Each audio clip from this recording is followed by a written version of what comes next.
Hey guys, my name is DividableHalo, and today I'm joined by our honored guest, Mr. General JB, one of the last leaders of the United Nations clan. How are you doing today? I'm doing fair. Ha. Fair, it is indeed. So today it's an honor that we have the one and only Mr. General JB. Everybody's been expecting and waiting for this interview after Shadow Sniper's interview. So how excited are you to be on this interview today? Quite tired, but I am welly excited. Ha. Alright, so I'm going to begin with asking you a series of questions. My first question is, when did you first join the Halo clan community? I'll repeat the question. When was the first time you joined the Halo clan community? Or when was it? Man, I think I joined in 2009 or 2008. And I joined I just followed Shadow Sniper's footsteps in the clan business. I mean, occasionally I would just follow him around and see what clans he would go in, and we started in his first clan, the Mafia clan. I don't remember exactly if I joined or if I did something else, but I know I was around that. And when he was in the Mafia clan, he was doing his part, and that was 2008, 2009, the first clan he was ever in. And me joining pretty late. So yeah, I had my first official clan experience when I was in part of the Rebel clan, which was against the Mafia clan. Basically. Alright, so during this time, when did you first start making YouTube videos about like Halo clans? Because that's what you're well known across YouTube as. The guy who made Right the YouTube. right when I started it. I have old videos on my YouTube page from 2009. Uh, Basically around the Rebel Clan's time and the USC clan, I just started making videos. I made newsreels. Just try to showcase the clan that I was leading or partaking in. Just doing the best I can to make it have a voice and go out there. Because that's what I wanted. I wanted whatever clan I was in to have a voice. Because with that being said, with a voice, I can do a lot more than what others can. Alright. So basically, in Halo, Shadow Sniper's autobiography, he repeats many times like that you always like try to somewhat sabotage his other clans, and that was through the name of the United Spartan Command, the USC, one of the clans that you were well known for in the beginning. Yes, that's very true. Not to mention RAB, the monarchy of Halo, the second monarchy of Halo, and even the United Nations. I have a history. So what like desired you to try to sabotage your brother's clan? I wanted power. I wanted a position where I can have authority. I wanted something that others cannot. And I did it, and most of the time I did catastrophic results. I did espionage, I did betrayals, rebellions. I was also one of the reasons that I ended some of his clans or contributed to its falls. The first one, United Spartan Command, which came after the Mafia clan. We were both the leaders, and he being the more profitable leader. He had some members. He had 20 members. I was in it too, but second in command. That didn't really match up with me. So I did what I did, and I did a voting procedure. I came into power somehow by saying, "Oh, let's do a vote. Let's vote a president, guys." I mean, why should my brother be the leader? He's younger than me. He was only 11 at the time. Yet he was leading clans with people in age groups of 18, 19 sometimes. It's crazy. Yeah, man, USC only had like 20 members, and the vote was cast. I became leader. I demoted Shadow to a general, and he left because of that, and he just went his own way. I think after that came either RAB or MOH, wherever order it was in. RAB was a very complicated one with UN Overlord and etc. But I can go to MOH. Yeah. MOH is a good one. He was a medieval-based clan. Hear me? And he had around 120 people. And that's a lot for someone who's 11 years old. You know, Halo 3 area.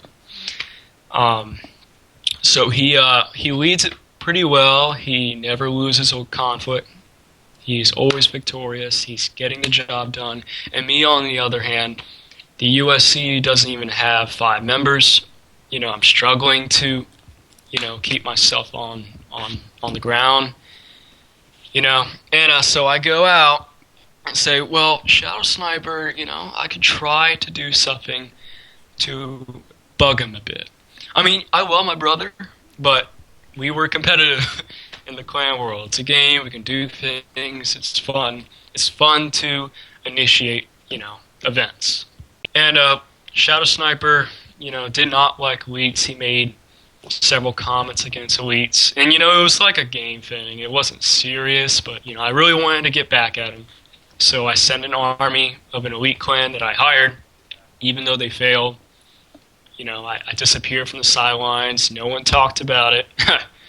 It kind of was a bad thing for me, and my clan still didn't get ever to the point where it was until down the road. And then came REB, where I started doing very numerous amounts of espionage. When he had around maybe 60 members, I don't know. I think this was 4 or 5 years ago. He made a clan called the Rogue Army Brigade. Very successful clan. Good profit. He had a guy in there named Overlord, and found a man named, or NK Owns for Fun. I found him while I was in the United Spartan Command. This is when I decided to let the USC gain a little bit more. We got like 10 members, maybe 15, I don't know. But we got something up. I hired Power as a person to kind of infiltrate the REB, or at least gather some information. From what I remember, I think from what I did, I think there was a cause of rebellion that I somehow initiated. I don't know how. I don't remember much about it, but the thing is, after that, the REB collapsed, and, I felt bad for it, but, every clan that he made after the monarchy of Halo or something like that, he tried to get back at me. So in a way, I was trying to do this to defend myself, but kind of was over the top. And after that, he tried to form the second monarchy of Halo, which did not work because, I believe, because of me, again. And after that, the United Spartan Command was at its golden age. We had maybe 20, 25 people again. And Shadow Sniper created the United Nations. I was still leading the USC while the UN was being led by Shadow alone, with a few of his friends, which is pretty cool. Alright, so what basically inspired you to leave the USC and then join the United Nations? Okay, well, I was still leading the United Spartan Command, and, Shadow's still leading the United Nations, and I had 2 people that would be, no, 3 people, would be 4 people, sorry. There's so many people in there, and Dark Skull Knight, I think. There was Overlord, Dark Skull Knight, Ginge Mikey, Sam Berserker, and Death the Reaper. They were one of the best USC members ever.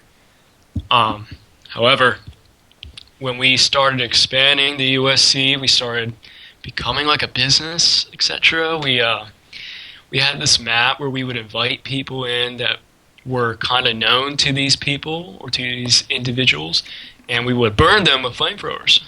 I think we did it to the 501st. We would cause conflicts. We wouldn't really engage in warfare. We would just do the assassinations. And we would call them assassinations, and they weren't really called assassinations prior. I'm not inventing the assassination, however, it kind of got better feel back then because you didn't have to stab him in the back. You could shoot him with a sniper rifle or burn him with a flamethrower, and that would be called an assassination back in Halo 3. So after that, while I was away at work, and Sam Berserker and Death Reaper did not like Shadow Sniper or the United Nations in general. And this would start a chain reaction where the United Nations would go to war with these vigilantes, etc.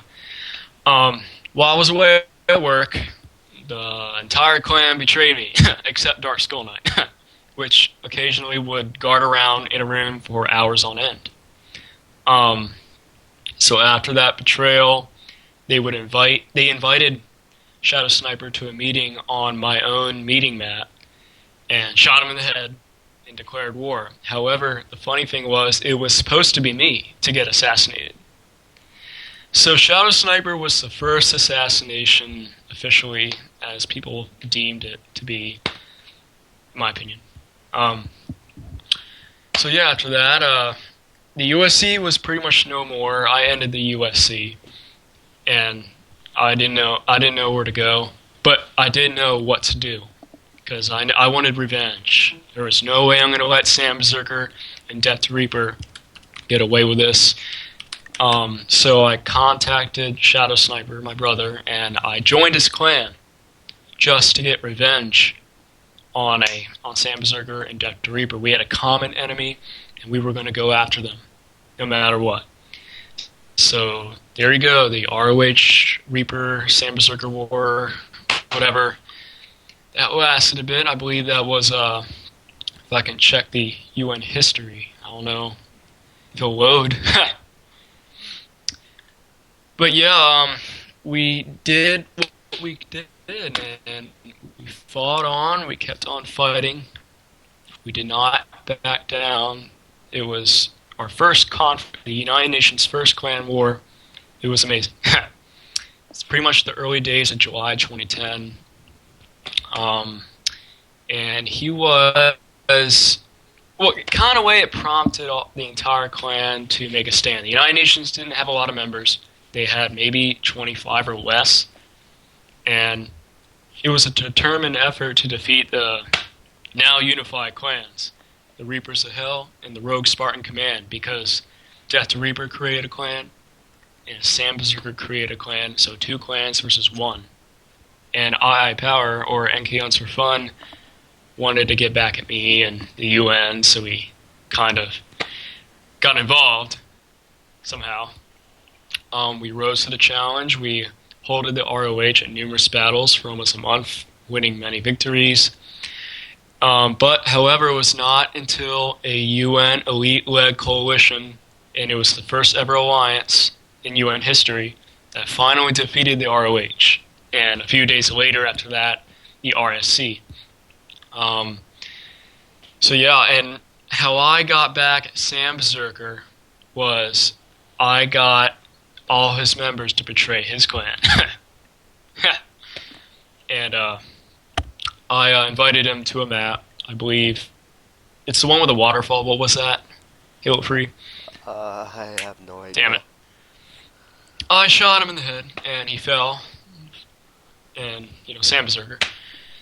And that was good enough to me as a revenge, even though it was a game. Mm-hmm. And that ended the war, because we won against the ROH war, and the RSC, which, believe it or not, didn't even have a lot of members, they pretty much abandoned Sam Berserker and betrayed him, and so it was the end. So yeah, man, we won because of the alliance with an elite clan. I don't know what it was, but this elite clan had good ties with us for a while. And thanks to the elite clan, which is still up today, we were introduced to siege warfare or keep defenses. Because they started saying, you should build maps, you should do this. It's a very formidable aspect in the late Halo 3 period. The ability at constructing keeps and castles. And yes, elite clans were the first to construct such awesome fortifications interlocking, masonry, just the early stages. And since the Halo 3 stage was ending, new changes in styles of warfare for clans were made use, and a prominent features community way of life, which is laying sieges.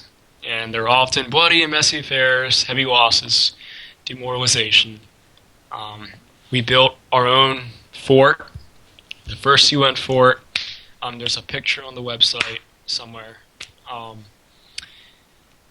Pretty much it was just issued of a threat being of the doomsday apocalypse from Power, because we all thought Power or NK Lancer Fun was going to hack everyone as a last-ditch effort after after the war with the ROH and RSC. It's quite funny. We just kept on building levels every day, and we thought, oh, we're going to battle someone, or etc. We don't know what's going to happen. It's weird. Action, however, was generally seen almost every day with the inviting of randoms. It was a good pleasure until Halo Reach, would begin. And yeah, it was the first taste of clan v clans we noticed until months after construction. And it's said to claim over 1,000 deaths. You want me to continue? Let me just ask you one thing, alright? So, we're gonna move on a little ahead, and that's to when you became in, like, high command of the United Nations clan. When did that period, like, occur, and how? I think 2010, 2011. I was not, at first, a leader of the United Nations, as most should know, but people don't know, unfortunately. Shadow, of course, was still the leader after our wars, etc. And there came a point where Shadow became very corrupt with his power.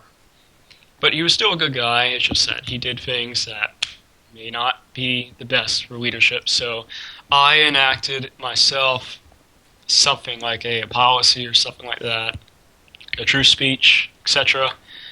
I became a leader somehow. I got into the power position, I became a leader, and I said that if Shadow's not going to be doing well, then I should be the leader. However, I made an agreement where we would both be leaders.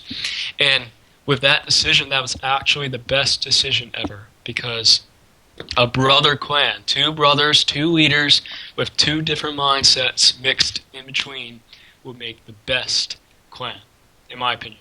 That was the best way to do it, because our minds are the same, we're blood, and we would sometimes not think alike, but we would have a common goal because we wanted to create the United Nations more than what it was, and we did.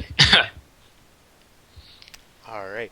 So, there's been a lot of wars in UN history, but I think that if people want to, like, know on that, they could just visit your website. But we're going to talk about... We're going to talk about that one war that basically was known for, like, a lot, for, like, the big iconic figure. It's called the Great Clan War, the first one. And I believe that was the first war that everybody thought that was one of the biggest ones, and that was against the clan known as the United Union Clan. Interesting, because that was our biggest war. However, I wouldn't call it a Great Clan War, because if it was a Great Clan War, and I always put this like the Great War, like in real life, Great War would have a bunch of countries and a bunch of clans, when the UF/UN war had only two parties in action. You know, but it's fine if they want to call it what they want. It's fine. It was, in my opinion, one of the best wars I've ever done. It was so fun, and it had a good purpose. There was a lot that needs to be discussed on that. Basically, it started with the, I think it was a communist clan, I forgot what it was called, and Avenged 7X Major was in it, and Chili Bruce was somehow involved, and these two would do a lot of damage to the United Nations during that time. So they created this clan, they wanted to attack the United Nations. We had a central or intelligence agency called the United Nations Investigative Agency, something like that, and we somehow got information that they're going to do an attack, and we somehow stalled it, And then Avenged 7X Major moved to the United Union clan, right, led by Sentry Strike. He's not a bad guy, guys. He just, But when he did that, we blacklisted Avenged 7X Major, and him being in the UF would be bad for that clan in general. I mean, any clan, any guy that harbors a blacklisted member, back then, to our minds, we would say, by doing that, you can't be in alliance with us, or you can't do anything because of that person. It sucked, but that's how we treated some clans. It was not professional, but so when he did that, and Chili Bruce also did not like the UN. For some reason, a lot of people didn't like the UN, even though we were successful and we did things that were not too popular sometimes. He got Sentry Strike manipulated, and maybe not the best words to do it, but this somehow happens a little bit frequently. Because Shadow Sniper did it himself when he was in the UUF, and he became into a position of power, as you all know, and he manipulated Sentry Strike to go to war with the UN, but he didn't do it directly. Chili Bruce and Avenge did. While Shadow Sniper was away, a lot of UN members were in a stationary line being ordered by these people.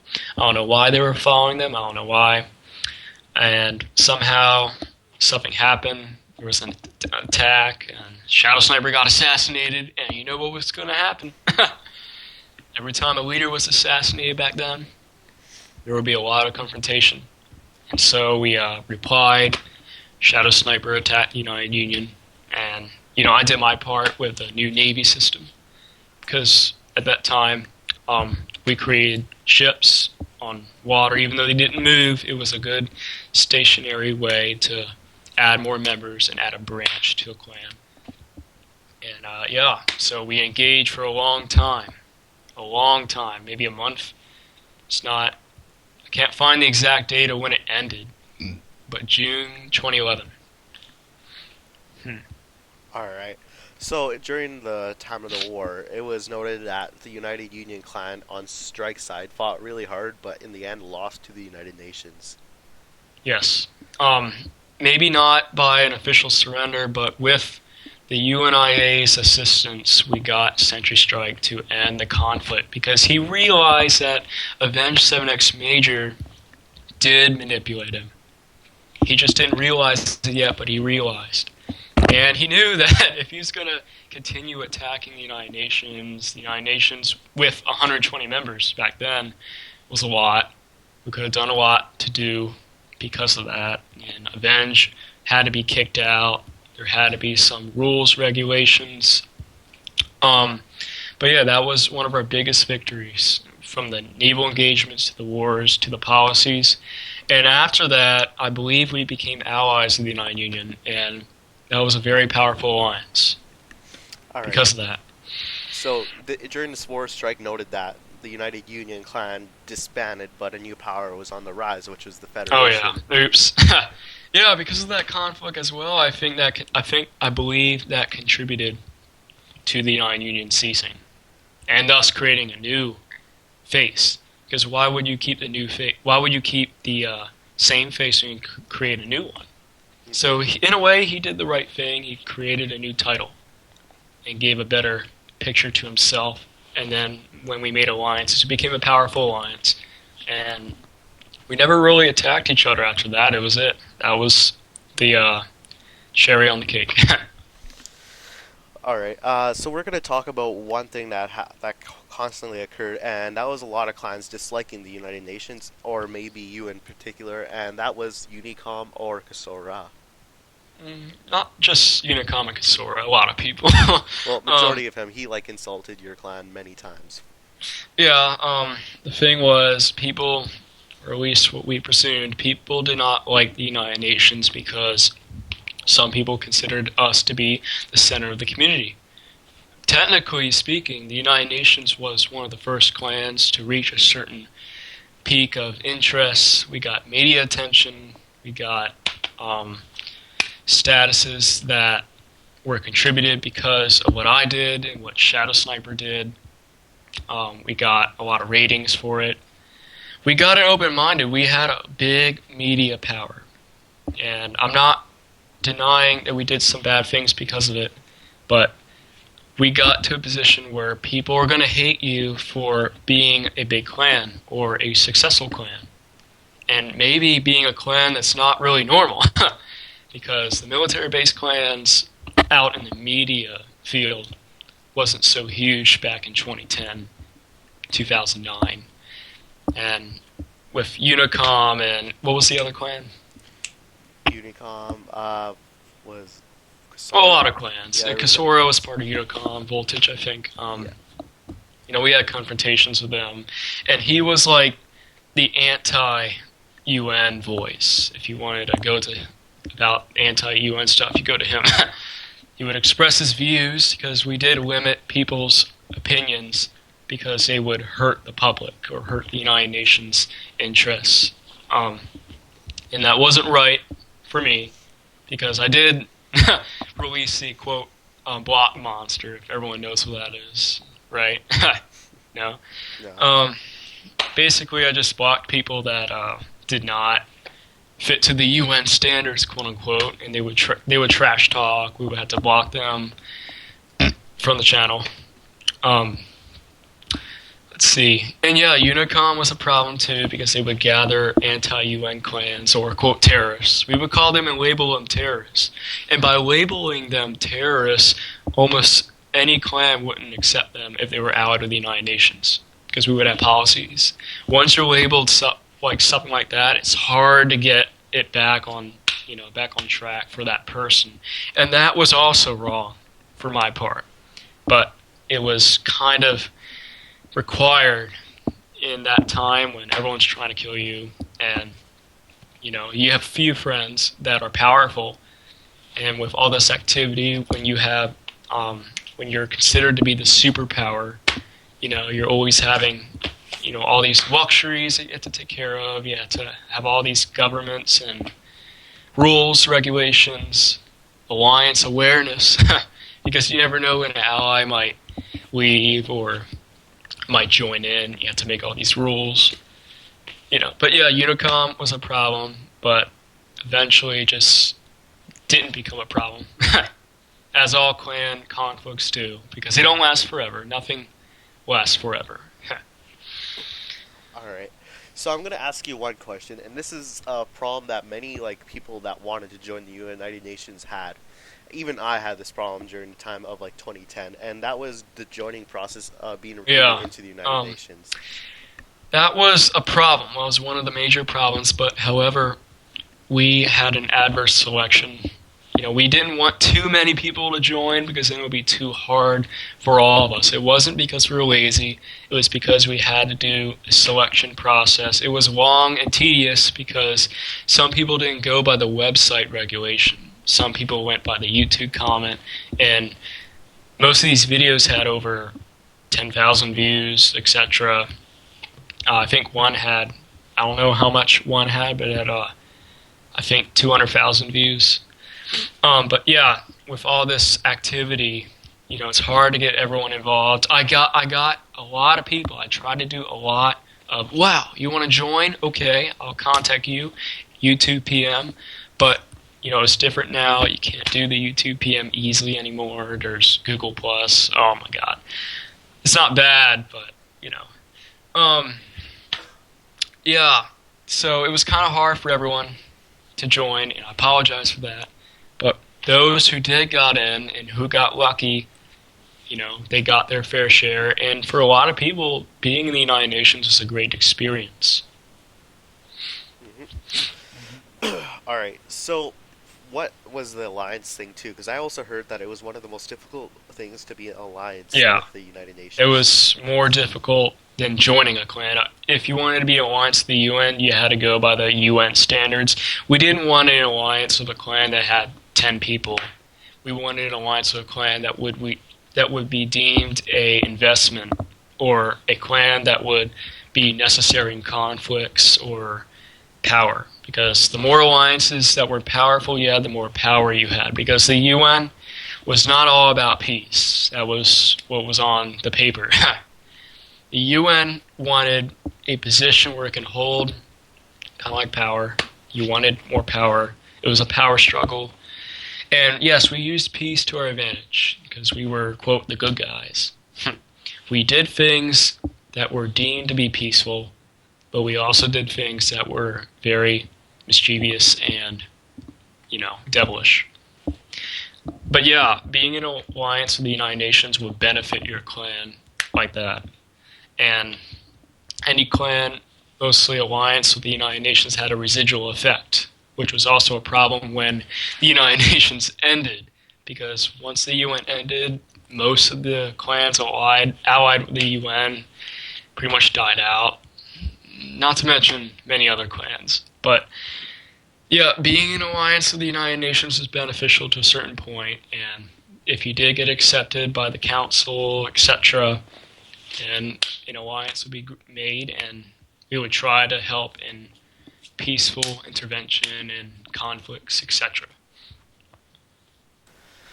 Alright, so during the time of 2012, like during the time I was around, many people were saying that the United Nations was starting to fall due to the fact that your brother, Shadow Sniper, had left too. Right when he left, no, before he left, we had like 130 members.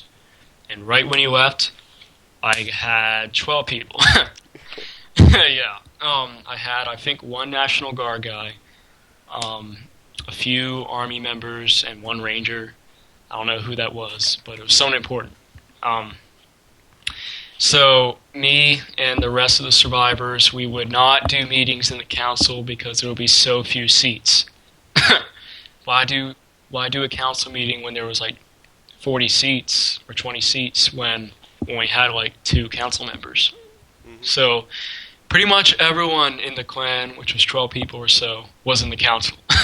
So we did a meeting on a rock in front of the hall, the UN hall, famous building, where a lot of shootouts were, unfortunately.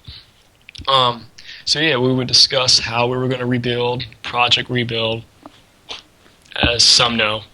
We would rebuild the clan back to its foundation levels, which we never reached. We never, ever reached 130 or 20 or 140 people. However, we were close. So I believe in a 5-month time, we got back to the 80, 90 member count, and then maybe a year later, it came back again, and then we had to do it again. We had to increase. So for every fall we did, it kind of was a good thing because those who did not stay were unloyal or just didn't agree for our policies, etc. It's all a matter of opinion. But yeah, so every fall there was good and bad, and there was reasons. But yeah, it was harder without Shadow Sniper because Shadow Sniper was half of the clan, or more than half, because leading the clan without him is harder because he was the aggressive type. He was the one that charged into battle without fear, into war, into conflict. And me, I was more the political guy. I got very important things done that was necessary, but that did not have to do with engagement. So mostly I did the political and the media, which took some time out of my life, and Shadow Sniper did his conflict engagement and some leadership role, which is also important. And me trying to do both was very hard because then I'll have to manage the media because I didn't trust a lot of people managing media. However, I did get some people to do media, which is great. And I also had to do leadership. I had to take a lot of responsibility. I had to do management, etc. I learned a lot from it, and it helps me now. Believe it or not, I'm attempting to do a investment position in health insurance. I hope that works out well. So yeah, that's on that. By what I said earlier, brother traits. You need the brother blood to make the United Nations, in my opinion. All right, so we're gonna like go down near to like the last like I believe, war, I believe, or maybe like conflict that occurred, and that was Unicom conflict, I believe. Yes, even though it wasn't a gigantic conflict, it was a big conflict on the media.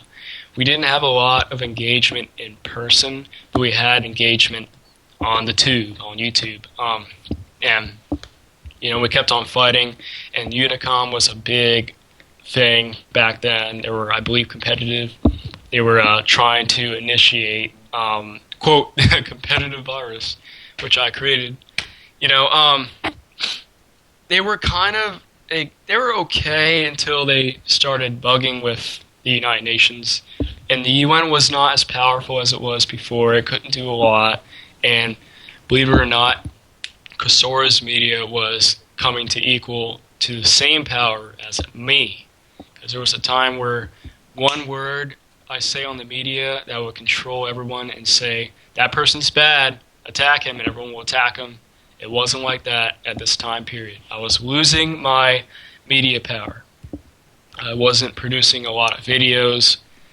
They were producing more videos than me, and the troll wars began. People kept disliking videos. I tried to hire people to dislike their videos because, not many people were disliking. It was weird, It was a media conflict. It was all about, certain aspects of public interests, public views. The public needed to know this. The public needed to know that. However, Unicom and possibly many other people exposed my wrongs because there were some things that I did as a leader that was very unprofessional. I had mistakes. There wasn't a lot concerning about power. It was all about just trying to keep it together because it was so hard.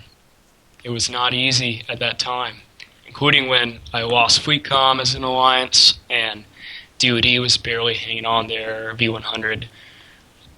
It was hard, but eventually it got to a point where it was okay. Everyone just went their way. After all, we did have one battle where it was like a tank engagement. We used mods. That was nice because we started using modded warfare. And I know that's a big thing back when I was not around, I believe, right? Mm-hmm. We found a mod we can use, so we started using tank engagements, Falcons, etc. that were more than what was required. We had an aircraft carrier that had like 30 aircraft. I don't know. That was nice. But yeah, man, it was hard and it was quite a challenge, and I think we learned a lot from that. All right. So what we're gonna do is we're gonna also now move on to basically when did Shadow Sniper personally hand the power to you? When he left? Basically he did. He didn't tell me that I was in charge. He said, and he said this himself. He said that he wished he ended the UN before he left, because after that he knew I was going to take power because I was a leader, the rank leader as well, and I was of the proper statues to do that, and plus the brother clan thing. And he knew that if I led the clan, it might just fall in a very few amount of time. He didn't believe that I was going to do very well in the first few months. But I proved him wrong, and the UN lasted a year and a half, and I think another 6 months after that, which was more than expected. Maybe 2 years, I don't know. But yeah, after he left, it was a challenge once more, and that's how it went. I just pursued leadership, and I did what I had to do. Sometimes I got rid of the council for power reasons because I didn't trust certain people. And while the last months of the United Nations, I didn't trust many people in the UN. It wasn't the same when I was leader, when Shadow was around. It was not even close. It wasn't as fun anymore. The United Nations was not fun when I was leading its last months. It was always about, this council meeting, are they going to try to elect a VP again? Or are they going to try to elect me out even though they can't? Are they going to form a rebellion? Or you know what I mean? It was a lot of people just don't understand. All right. So the United Nations clan itself, inspired a lot of clans to basically follow by truth, and that was the Department of Defense clan, right? Yes. So during the project that you so-called, I think it was like Project Rebuild. yeah, Project Rebuild because of Unicom, right? I think it was before. No, Project Rebuild was because of Shadow Sniper. Oh, indeed. Sorry about that. The other one was because a lot of people left. Unicom did not, or any entity didn't cause its fall. Sometimes clans just have these happen. It happens sometimes for no reason. And I hate it when that happens because I'm like, why did you guys all leave? Or maybe because there was a certain rebellion, I think, in the United Nations. It failed, and they all left. And every time there was a rebellion, a lot of important people that I would trust, or at least deem to trust, would leave, and that would make my job more harder. Because the more generals or the more officers I had, the more easier it was for recruitment, because there would be a standard quota, and a ranking system was like a paycheck. Hmm. So every week you get a rank, and that was a good reward because that deemed them to do more. Because you can get double ranks, you can get all that just for recruiting 20 guys, or because the more there is in population, the more we can control. All right.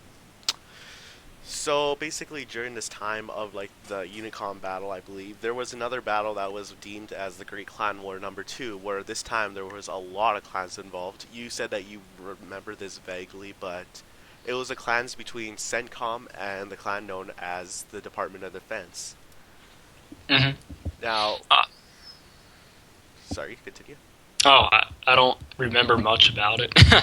All right. DoD claimed that they had the United Nations as an ally during this time, and They did have us as an ally, but I don't believe we participated in any conflict. indeed, clan Fleecom did not participate in this war, claiming due to the fact that they were not allied with the United Nations and they True, were I scared of believe that was true. V100, and they were scared of V100, so they did not participate in this war at all either.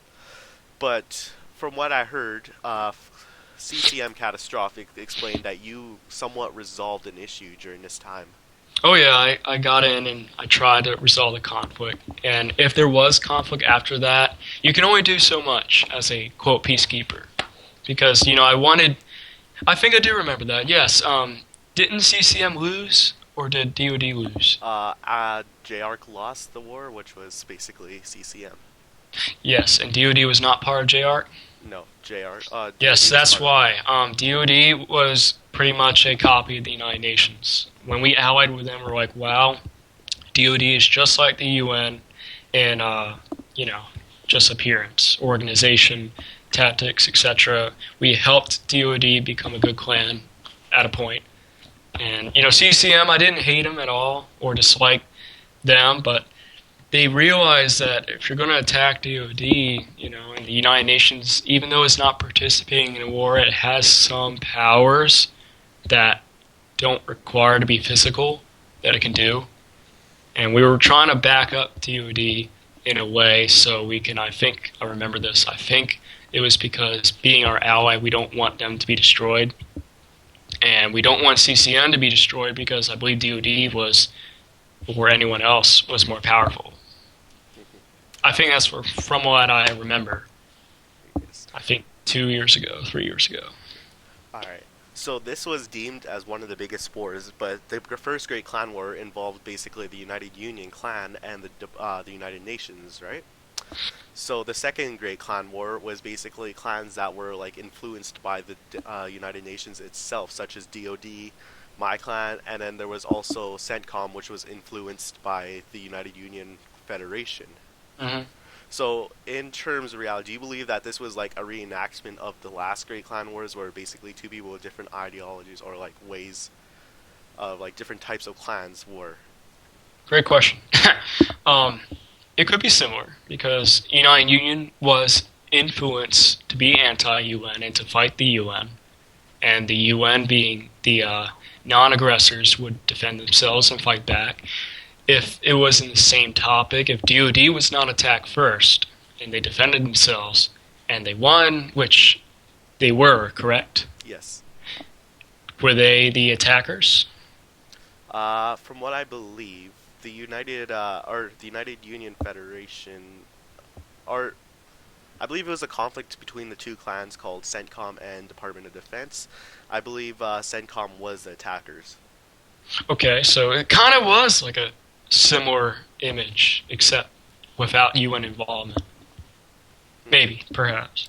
So basically, it was similar to the last Great War, except this time it was the same ideologies with different clan names.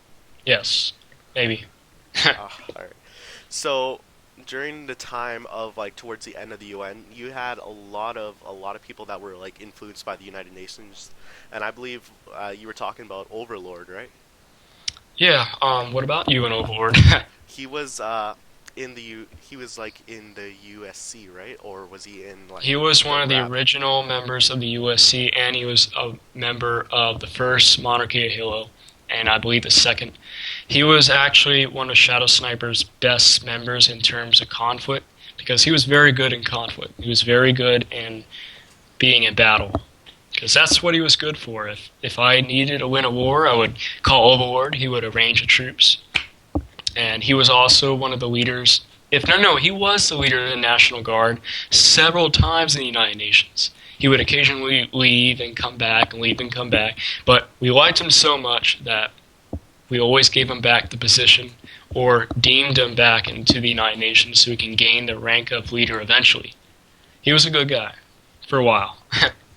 All right. So we're gonna talk near to the end of the United Nations. Why did you decide to end the United Nations? Perhaps that's the most important question. Oh, people have been asking me that for years and years. Well, 2 years, three. I never, despite what people believe, I never ended the United Nations because of another clan or because someone said you need to end the clan or etc. People always love to take credit when a clan ends without significant proof. And I ended the UN not from a gaming standpoint. I ended it because it was its time. And I knew for a fact that the residual base of alliances and clans that know the UN and are bound to UN, not even by alliance, would cease to exist.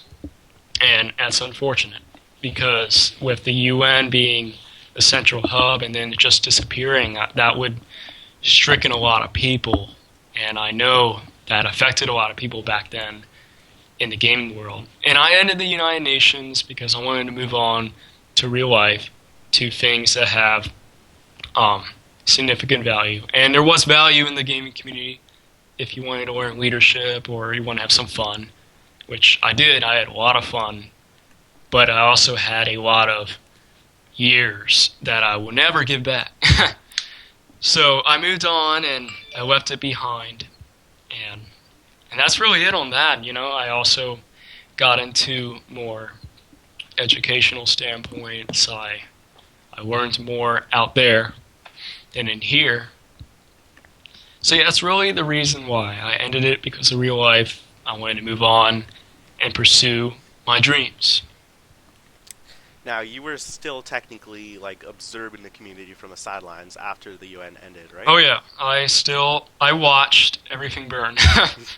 Now, Everyone was like sending me hate mail and phone calling me in the middle of the night saying, "Why'd you end the United Nations? You suck." Or, "Why'd you end it? Are you coming back? Save us."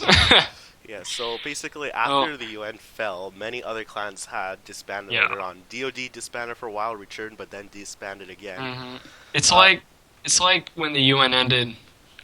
Without a central superpower hub, there can be no leader. yes. I believe you need a superpower in order for a community to be up there. You need a guy that will be like House of Cards. You know, you need a guy that's going to be the power guy. He's going to do a lot, and he's going to do it for the right and wrong reasons.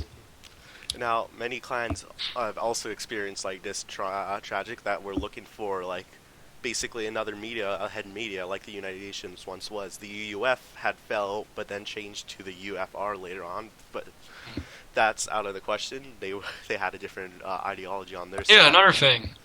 Once the UN ended, many people wanted to retake the throne, whether by a similar name or by its similar ideals. And I saw a lot of that and a lot of people attempting to do that. Now, basically, these are the two main clans that were known to take your name or basically replace the title. Now, the Hmm. clan known as the United Nations, which is basically led by the United UN Director, had a lot of your old UN members, such as Overlord and UN Tradic Brush. Hmm. Now, these guys were basically your original members, but yet they couldn't lead the clan that successfully as you guys were, and they were renamed as like imposters and everything, fake. Yeah, I did warn when I ended the United Nations. I talked to several people, and it's funny you mentioned Troyatic because he was also. I think I gave him. I was like making it fun when I ended it in a way. I made it look like a revelation or something like that. Like on my website, I would post every, I think every couple hours, a sentence of what was going to happen. I don't know why I did it. I just did it, and I basically warned the community that what to prepare for. A new community will unfold after the death of the community's first clan power, the United Nations, which will perish from activity and declare to end by its leader. The leader will spread the signs of the coming events that will follow. The leader will preach what is to come and will give advice to survive this quote destruction due to the UN's single passive ability, which I explained. Excuse me. It's a residual alliance system, and it didn't just affect the UN members, but affected others. And I warned UN members to ignore false prophets, or those who have been acclaimed of being the new chosen leaders, for there are none, but from what me and Shadow described as a rightful message. Because I denounced and I did the best I can to rid what was fake by talking to them while in the UN. While I was away, I didn't really care if people attempted to create the UN because it's not official. I think it should stay what it is. People need to create something their own and try to unify it. Because if you want it to continue, and it will continue as long as there's a lot of people, and you can't just focus on our past and present because then you're certain to miss the future.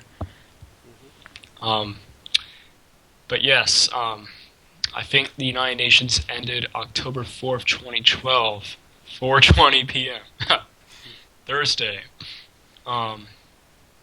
I announced that I think I remembered this. I announced certain members that they have a good future for the clan community.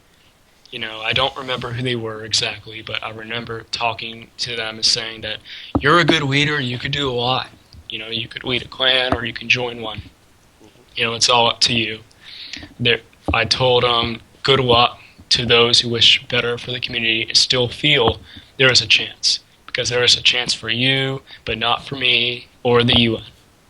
And that's when it ended. All right. We're gonna go back just a little bit because you know how I was listing like the fake United Nations by UN director. There Hmm. was another clan that currently exists to this day called the United Nations Republic, led by a member, Ling Hmm. Ling Killer. Now, Ling Ling described that you and Shadow were in like disproof of like we're not like really supporting the UNR during its time, but later on you gradually enjoyed the UNR. Is that true? We didn't disagree with what he was doing. In a way, he did a good thing. He did one of the rightful things to do in the community. He unified people that did not have a home after the UN ended. All those members were pretty much clanless. And when you're clanless, you have to find a way. You have to find a home to go to. And they chose the UNR, or at least most of them did. And Wing Wing has been doing his best, or at least I hope he is, you know, to do what's necessary with those members. If there is any survivors in there, which I hope there are. But yeah, people who do that, who try to still is still a clan business. You know, he's making a clan, and that was a good opportunity. Now, the UNR's basically media program is way better than the original United Nations and any clan's media. In fact, Is that opinion or? that's my opinion. All Sorry. right, okay. Well, it's What is more your opinion? advanced Yeah. by years, of course, and I'm glad that he's doing that because media power is important in 2015 and 2016, 2017, etc. Because media power gets your message across, and newspapers are old. You gotta do it up on the tube. You gotta do it on the media where people will see your clan and get notified. And I believe he has been notified. He has been noticed, and clans similar to doing media have been noticed, including you. um, with media, you have power. You need media power to have a clan now. It's not Halo 2. It's not Halo 3, where media was optional, and when there was very little rules back then, where you can kill any clan. You have to be careful now. There's Facebook groups, there's Twitter, there's even Instagram. But yeah, you have to be careful now. Everything is labeled because if you do something wrong, you're going to be attacked or you're going to be labeled. And when you're labeled, it's hard to get out of that label. And there's several people that are still labeled today that is hard for some of those people because of their past. Now, And yeah, go ahead. yeah. Sorry to cut you off here, but do you believe now that the UNR, once again, is now the new United Nations? It's a hard question. I mean, he's not the United Nations, but he's doing what the UN was doing. From what I know, because I don't believe I ever was in a game in the UNR, ever. But I understand he's doing what the UN was doing from what I've seen on paper. I see media, videos, I see some things. I would have done something differently, but yeah, media power, like I said, it's perfecto. You need it, and he's doing it. And several other clans who may not be similar to the UNR are doing it, are massively producing videos or attempting to. Because if you become the face of the community, if you become the clan with the best media power, you're going to win. You're going to be the superpower because everyone's going to look up to you as the news source, as the position to look up to ally with, and to have fun, play games, etc. Because that's what it's all about. It's about having fun and then being a military-based clan, a little bit serious and role-playing. Now, basically, when you left the clan community, you were still observing. Were you ever considered to join back the clan community? No. Or never? Not when I was serving. I can't join. I can't go back. I can visit, maybe, if I ever get a lot of money, which I will. I will get a lot of money. But if I ever come back... But you know what? I will come back to visit. I will say that. I will come back to visit from the heavens and descend. I'll just see what's going on and say, how are you doing, etc. You might not even recognize me. I might have a different GT because, what, Xbox One? Do you need a new GT for that? I believe you could transfer your old one. Oh, I did not know. So yeah, it'll be cool. I could do that and visit and say, how's it going? They might remember me, they might not, It all depends on the person because there's some people, or at least a lot of people in this community, are outgrowing. They're moving on to real life like I am. And those who are new, who don't know about the past, will not recognize me or people in that time period. They might know a few things, but they're not going to be like before. 2010, 2011, and 2012 was a totally different ball game than it was today concerning media and gaming. All right. So I'm going to ask you about a couple more questions, and this next question I'm going to be asking you is, what do you believe the problems are with this current community? I don't really know exactly because I wasn't involved at all, pretty much. Well, I need to say one thing. Right after the end of the United Nations, I went on a massive killing spree, and I just killed clan leaders for no reason. I became the terrorist for a while. I burned UN documents, and as you know that, right? I burnt the ranking system, etc. I just tried to trash the United Nations, but then I stopped because I realized, it was kind of like a part of me for a while, so I kept them in a file. I still have a lot of them. I sold some, however. to a few people. But that's really it. What was the question? It was What do you believe the current problems are with this community? yeah. The current problems are mostly, I think they are just unification. You need to unify people. You need to do what I told, like I said earlier. You gotta find a superpower, or you gotta find a way to make yourself known. You gotta get out there, and if this is what you want. Because if this is not what you want, then this isn't for you, and just play a game and have fun, which we should all do. But if you're in the military base section, you still have fun, but you want to be that one clan, or you want to be contributing to that one clan, so you are contributed. You don't have to be the superpower. Maybe that's not the goal. Maybe that is not the goal for everyone. Maybe it's just to have fun. Maybe that's the thing we need. Just have more fun, have more, maybe not more rules or create things that force people to do things. Just establish yourself. You're going into a new realm of gaming. I think Halo 5 is promising, is it? I don't know. It could be. It's a new thing, and people should move on and try to establish themselves. All right. So, is there anything else you'd like to cover before I ask the last question that I ask all of the people I interview? Do you have any more questions? I guess the could say is why did you really like? People said you went crazy after basically the Yeah, end. I didn't really did it on purpose. It was for fun, and it was kind of funny, and I got a lot of attention for it. Hmm. It was pretty much the last media spike I ever got on YouTube, ever. Because after all those videos, I didn't get any subscribers or etc. Activity ceased for my YouTube page, Mr. General JB. That was really it. That was just a last-ditch effort for fun, and then I moved on again. I still moved on before that. Yeah. But, yeah. And I realized, well, the community is going in turmoil. Yeah. Now, But that was it for that. yeah. Now, the United Nations and yourself had made a lot of accomplishments, being like one of the first actual established military clans that were really successful.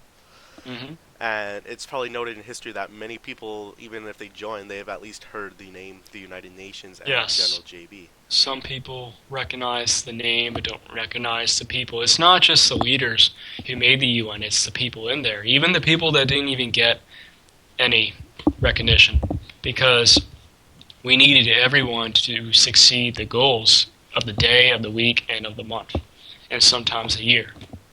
So all those people, all those members that aren't even known, they were more important than the leaders, than me and Shadow. Now, you're also probably one of the first YouTubers that were doing clan media in the military community to reach 1,000 subscribers. I think so, yeah. How do you I feel believe. about that? Just like I said, media power. I expanded it to a high degree. I did things not many people do. I just kept on doing it. I kept on doing it. I never gave up because I'm going for it. I'm going to get it.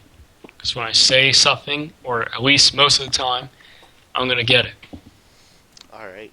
So we're going to move on to the last question. Actually, I have one more thing to ask, and that is the UN's cursed branch.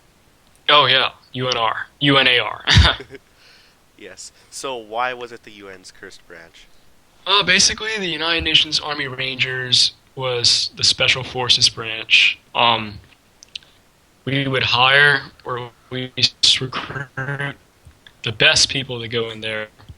It provided the clan as the elite Special Forces branch, and the Rangers specialize in advanced missions, extract targets, maneuver through terrain, obstacles. It's pretty much where a profession was tested and a hold of honor and prestige in the UN was shown. It pretty much was just one of the 4 branches in the clan. You had to be in the clan for a week, I believe, and you had to be in the UN Army. Because another thing was, in the United Nations, we kept a percentage. 20% of the UN would be in the National Guard, 10% of the Rangers, and the rest would be Army. Because we wanted the Army to be more than all of them combined, He wanted the Guard to have a thin blue line of people, and the Rangers a very few amount. So no matter how many members we had, we always kept to the percentage to make sure it was on that percentage. And all the UNRs, basically, it was a haunted branch because treason is mostly committed in that branch, or was committed. There would always be betrayals or freelancers, etc. Not everyone was, but a large majority. And it was a challenge to do because the Rangers would always try to go up against the Guard, and at one time Panther 13 did go against the Guard in terms of authority, and the UNNG obviously won in that spec of by the law standards, but still I hated how even after Panther and before the Rangers kept on hating the Guard and the Guard kept on hating the Rangers. Because of corruption. The Guard put the law on their side and tried to do more, and the Rangers try to put the law on their side as well to defend themselves or attack. It was a mixture, and it was very annoying. However, I never ended the Rangers. Shadow, on the other hand, wanted to so bad. He was like, maybe we don't need the Rangers because it's just going to create more problems.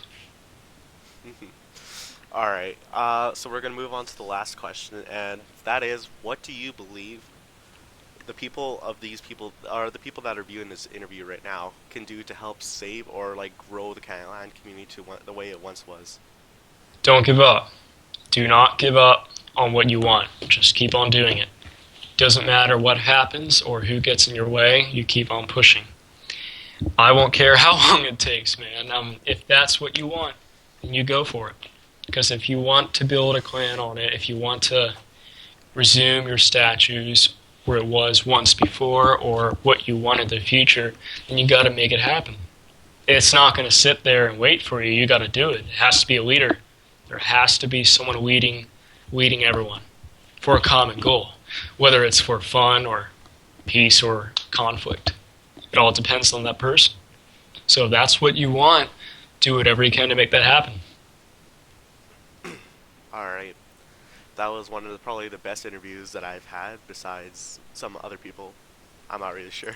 But anyways, I'd like to thank you, JB, for coming on this interview. It's such an honor to have you here. Oh, thank you. And I'm pretty sure the other viewers are really glad, because I know a lot of people wanted to hear this interview for a while now. Yeah, I know. So But, now yeah. what's next? Gilmo? Gilmo? Yeah, I already did Gilmo's interview, but yeah. Oh, alright. Yeah, so anyways, thank you for coming on this interview, JB. Yeah, man. Dude, I would have loved to be in future videos. For So, sure. yeah. For sure, there'll be more of JB, more to come on my channel and Halo Clan followers. Anyways, guys, if you enjoyed this video, be sure to hit this like button to support JB. If you guys had any comments that you wanted to list down in the description below of what JB said, or if you guys had a past experience in the United Nations, go ahead and leave a comment down below. Anyways, guys, that is it for this video. I hope you guys enjoyed. More interviews to come and more JB to come later on, hopefully in the future, of my channel and Halo Clan followers. Anyways, I'll talk to you guys all later. Bye.